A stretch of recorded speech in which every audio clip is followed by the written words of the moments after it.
Hello guys, Radhe Radhe. Vandana Sheel tips में आपका स्वागत है। आज मैं फिर से कमाल के टिप्स आपके साथ शेयर करने वाली हूँ जो मेरे एवरीडे रूटीन में बहुत काम आते हैं। तो चलिए देखते हैं ऐसे यूज़फुल टिप्स जो आपके भी काफ़ी काम आ सकते हैं, जिससे आपके समय और पैसे दोनों की बचत होगी। वीडियो ज़रा सी भी पसंद आए तो हमेशा की तरह एक लाइक ज़रूर कीजिए और दोस्तों के साथ शेयर कीजिए, और चैनल पर पहली बार आए हैं तो सब्सक्राइब करना बिल्कुल भी मत भूलिए। पहली टिप जो हमारी वो दूध को लेकर है। क्या होता है, कई बार हम दूध लेके आ जाते हैं और हमें अचानक से कहीं पे जाना पड़ जाता है 2-3 दिन के लिए। तो उससे क्या होता है कि दूध को हम फ्रिज में रख के तो चले जाते हैं, लेकिन जब आते हैं तो वो दूध हमारा खराब ही हो जाता है। अगर हम चाय बनाते हैं या बच्चों को देते हैं तो उसमें से अजीब सी स्मेल आने लग जाती है। तो आप क्या करें कि आपका जो दूध है वो 2-3 दिन तक बिल्कुल भी खराब ना हो और आप बेफिक्र होके कहीं पे भी चले जाएं। तो दूध को क्या करना है, हमें फ्रिज में ना रख के फ्रीजर में रखना है। तो जब भी आप कहीं जाएं तो दूध को इस तरीके से फ्रीजर में रख दें और इसे हमेशा ढक के रखना है, उघड़ा नहीं छोड़ना। तो आप अगर इस तरीके से फ्रीजर में दूध को रखेंगे ना तो आपका दूध बिल्कुल भी खराब नहीं होगा। क्या होगा, इसमें बर्फ जम जाएगी लेकिन ये खराब नहीं होगा। तो जब भी आप आए कहीं से वापस 2-3 दिन में तो इसे निकाल के बाहर रख दें। जैसे बर्फ मेल्ट हो जाती है ना, इसी तरीके से ये दूध भी आपका जो है वो मेल्ट हो जाएगा। उसके बाद आप इसे आराम से यूज़ कर सकते हैं। तो चाहे आप चाय बनाएं बच्चों को दें तो ये दूध बिल्कुल भी आपका ख़राब नहीं होगा। तो आप आराम से कहीं पे भी जा सकते हैं। अगर इस कंडीशन में आपको दूध रखना है तो आप फ्रीजर में ही रखें, फ्रिज में ना रखें। ये यूज़फुल टिप है, इसे आप ज़रूर ट्राई कीजिएगा। अगली टिप जो है हमारी वो भी फ्रीजर को लेके है। क्या होता है कि जब भी हम फ्रिज में कोई टिफ़िन वगैरह इस तरीके से रखते हैं तो वो जो हमारा टिफ़िन है या कुछ भी है, ट्रे है, तो हमारा वो जम जाता है नीचे से और बड़ी मुश्किल से हमें निकालना पड़ता है। तो आप जब भी इस तरीके से कोई कुछ भी रखें फ्रीजर में तो आप किस तरीके से रखेंगे, हमें क्या करना है, तो हमें क्या करना है, इस टिफ़िन के पीछे की तरफ इस मस्टर्ड ऑयल लगा दें। ध्यान रखें कोई इस तरीके का घी वगैरह नहीं लेना जो जम जाए, हमें मस्टर्ड ऑयल ही लेना है। उसको हम थोड़ा सा लेके इस तरीके से टिफ़िन के पीछे लगा देंगे। ज़्यादा नहीं लगाना, बस हल्का हल्का सा लगाना है, जिससे कि जो ये टिफ़िन है हमारा फ्रीजर में बिल्कुल भी ना चिपके और इजीली निकल जाए। अगर आप ट्रे में बर्फ़ वगैरह भी जमाते हैं तो उसके पीछे भी आप इसी तरीके से हल्का सा ऑयल लगा सकते हैं। ये देखिए, ऑयल लगाने के बाद अगर आप इस तरीके से इसे फ्रीजर में रखेंगे ना तो आपका जो टिफ़िन है या बर्फ़ की ट्रे भी है इसके नीचे भी आप लगा सकते हैं, तो ये बिल्कुल भी इसमें जमेगा नहीं और हम आराम से आसानी से इसे इस तरीके से निकाल सकते हैं। तो जब भी आप इस तरीके से कुछ भी रखें तो नीचे हल्का सा ऑयल लगा दें। अगली टिप जो हमारी वो सौंफ को लेकर है। क्या होता है कि हम खाना खाने के बाद तो सभी खाते हैं सौंफ को, तो हम सौंफ को इस तरीके से डब्बे में डाल लेते हैं। हम जितनी यूज़ करनी है हम उसी तरीके से उसमें डाल लेते हैं और बाकी को हम इसी तरीके से रैपर में लपेट के रख देते हैं। उससे क्या होता है कि हमारी जो सौंफ है उसमें सीलन सी आ जाती है और अजीब सी स्मेल आने लग जाती है। तो आप बची हुई सौंफ को इस तरीके से ना रखें, इसे किसी एयर टाइट डब्बे में ही डाल के रखें।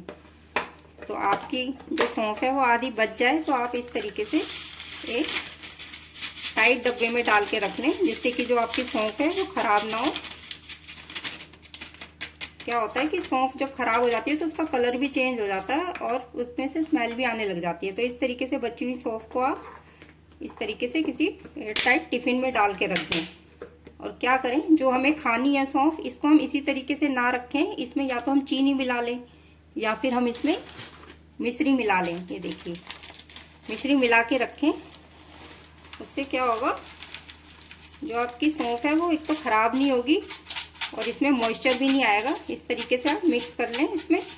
अगर आपके पास मिश्री नहीं है तो आप इसमें चीनी भी मिला सकते हैं थोड़ी सी। ये देखिए, तो जब भी हम सौंफ लाएं तो इसी तरीके से इसमें मिश्री या चीनी मिला के रखें और तब इसे यूज़ करें। आपकी सौंफ बिल्कुल एक तो ख़राब नहीं होगी, उसमें मॉइस्चर भी नहीं आएगा और काफ़ी लंबे टाइम तक ये चलेगी। और जितनी सौंफ बचे उसे एयर टाइट डब्बे में आप सेफली रख सकते हैं, वो बिल्कुल भी ख़राब नहीं होगी आपकी। तो यूज़फुल टिप है, इसे भी आप ज़रूर ट्राई कीजिएगा। अगली टिप जो है हमारी वो फ्रिज को लेकर है। क्या होता है कि हम अगर बरामदे वगैरह में या कहीं पर भी अपने रूम में, किचन में, कहीं पे भी हम अपने फ्रिज को रखते हैं तो आप हमेशा एक बात का ध्यान रखें कि फ्रिज को हमेशा दीवार के साथ सटा के ना रखें। हमेशा दीवार के पीछे गैप होना चाहिए बिल्कुल भी सटा के नहीं रखना चाहिए। इससे क्या होता है, एक तो हमारा फ्रिज खराब हो जाएगा और जो लाइट है वो ज़्यादा कंज्यूम होगी। तो इस तरीके से आप फ्रिज को रखें कि हमेशा गैप बना के रखें, क्योंकि इसे तो आप इस तरीके से गैप बना के रखेंगे ना, तो इससे क्या होगा, आपकी एयर पास होगी और आपका फ्रिज भी एकदम हीट नहीं करेगा और लाइट भी आपकी ज़्यादा खर्च नहीं होगी। तो आप जब भी फ्रिज को कहीं पे भी रखें, चाहे बरामदे में रखें चाहे रूम में रखें, तो इस तरीके से इसके चारों तरफ गैप बना दें। एक तो दीवार के पीछे तो होना ही चाहिए गैप। तो ये देखिए, आपका फ्रिज बिल्कुल भी ख़राब नहीं होगा अगर इस तरीके से आप बस छोटी छोटी चीज़ों को फॉलो करेंगे, तो आपका लंबे टाइम तक फ्रिज बिल्कुल ठीक रहेगा। बस दीवार के पीछे आप गैप बना के रखिए, दोनों साइडों में भी आप गैप बना के रखिए। आपका फ्रिज लाइट भी कम कंज्यूम करेगा और ख़राब भी नहीं होगा। इससे क्या होगा, ये हीट भी नहीं करेगा आपका फ्रिज। ये बहुत यूजफुल टिप है, इसे आप जरूर ट्राई कीजिएगा। अगली टिप जो है हमारी, वो नेल पॉलिश को लेके है। क्या होता है कि हमारे पास धीरे धीरे करके इतनी नेल पॉलिश इकट्ठी हो जाती है जो हम यूज़ तो करते नहीं है, लेकिन रखे रखे क्या होता है कि नेल पॉलिश जो है वो थिक हो जाती है और सूख भी जाती है कई नेल पॉलिश तो, और बेकार हो जाती है, हमारे पैसे भी वेस्ट जाते हैं। तो हम इनको किस तरीके से यूज़ करें कि बिल्कुल ठीक हो जाए जो हमारी नेल पॉलिश। तो हमें क्या करना है, नेल पॉलिश को इस तरीके से एक छलनी में रख लेना है। अगर आपके पास ज़्यादा नेल पॉलिश है तो आप वो बड़ी वाली छलनी ले सकते हैं। ये देखिए, मैंने सारी नेल पॉलिश इस तरीके से इसमें डाल दी है। अब हमें क्या करना है, ये देखिए मैंने गैस पे हल्का सा गर्म पानी कर लिया है। ज़्यादा तेज पानी नहीं करना और ना ही इसे बिल्कुल तेज पानी के अंदर डालना है। बस हमें क्या करना है, इस तरीके से इसके ऊपर रख देना है। इससे क्या होगा, ये स्टीम से हमारी जो थिक हो गई है नेल पॉलिश या थोड़ी डार्क हो गई है, वो धीरे धीरे बिल्कुल लाइट हो जाएगी। अगर हम ज़्यादा तेज उसमें डालेंगे ना पानी में, या ज़्यादा तेज स्टीम में करेंगे, तो ये नेल पॉलिश भी फट जाएगी। तो आप इस तरीके से बिल्कुल हल्के से स्टीम देनी है इसे, जिससे कि ये बिल्कुल ठीक हो जाए, अपनी नॉर्मल उसमें आ जाए, जिससे कि हम इजीली लगा सकें। ये देखिए, बस थोड़ी देर के लिए हम इसको इसी तरीके से इस पर छोड़ दें, कम से कम 8 मिनट के लिए, 7-8 मिनट के लिए आप इस तरीके से छोड़ देंगे तो आपकी नेल पॉलिश जो है बिल्कुल ठीक हो जाएगी। उसके बाद आप इसे आराम से यूज़ कर सकते हैं। आप उस टाइम में आप कुछ और काम कर लीजिए अपना। 7-8 मिनट के बाद आप इसे हटाएंगे ना, तो आपकी जो नेल पॉलिश है वो बिल्कुल ठीक हो जाएगी। आप इसे आराम से यूज़ कर सकते हैं। जो थिकनेस है इसकी, ये देखिए बिल्कुल ठीक हो जाएगी नेल पॉलिश। ये देखिए, जो सूख गई है वो एकदम मेल्ट हो जाएगी और आप बिल्कुल नई जैसी हो जाएगी। तो ये बहुत ही यूज़फुल टिप है, आप इसे भी ज़रूर ट्राई कीजिएगा। आपकी नेल पॉलिश एकदम ठीक हो जाएगी। और ज़्यादा से ज़्यादा इस टिप्स को शेयर कीजिएगा। अगली टिप जो हमारी, वो चूड़ियों को लेकर है। क्या होता है कि इस तरीके के जो कड़े होते हैं वो तो हम इजीली पहन लेते हैं। अगर हमें किसी पार्टी फंक्शन वगैरह में जाना है तो हम इस तरीके से कड़ों को आराम से हमारे हाथों में पहन लेते हैं, बिल्कुल भी हमें दिक्कत नहीं होती, आराम से हाथों में चले जाते हैं। देखिए, लेकिन क्या होता है, कई बार क्या होता है, कांच की जो चूड़ियाँ होती हैं उन्हें पहनने में हमें दिक्कत होती है, और कई बार छोटी भी होती हैं जो कांच की चूड़ियाँ होती हैं, तो वो बिल्कुल भी हम इस तरीके से जब पहनते हैं तो वो एक तो घुसती नहीं है हाथ में, और कई बार वो टूट भी जाती हैं सारी।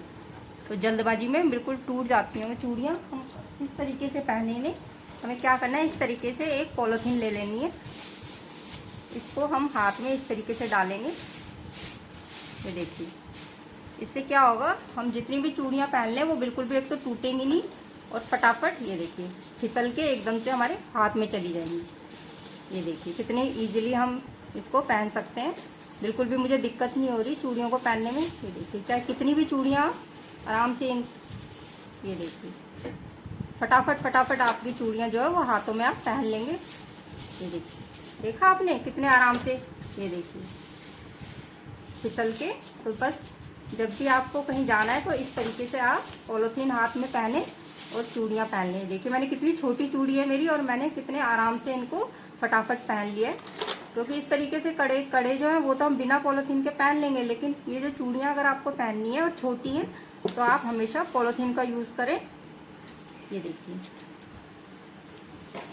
आराम से इजीली मैंने चूड़ियों को पहन लिया है पॉलीथीन की वजह से सिर्फ। तो आप जब भी कहीं जाएं इसी तरीके से अपनी जो चूड़ियाँ वो पॉलीथीन हाथ में पहन के और फटाफट से पहन लीजिए, बिल्कुल भी आपको दिक्कत नहीं होगी। तो चूड़ियाँ पहनने का ये बहुत ही आसान तरीका मैंने आपको बताया है। पॉलीथीन की जगह आप हल्का सा ऑयल या वैसलीन भी यूज़ कर सकते हैं, लेकिन पॉलीथीन इजी है। आप बस हाथ में डालिए और इस तरीके से चूड़ियों को पहन लीजिए। बहुत ही यूज़फुल टिप है, इसे ज़रूर ट्राई कीजिएगा। और वीडियो अच्छी लगे तो इसे लाइक और शेयर ज़रूर कीजिएगा, और चैनल को सब्सक्राइब करना बिल्कुल भी मत भूलिए। सब्सक्राइब के साइड में जो बेल का बटन है उसे ज़रूर दबा दीजिए, जिससे कि आपको नोटिफिकेशन मिलती रहे।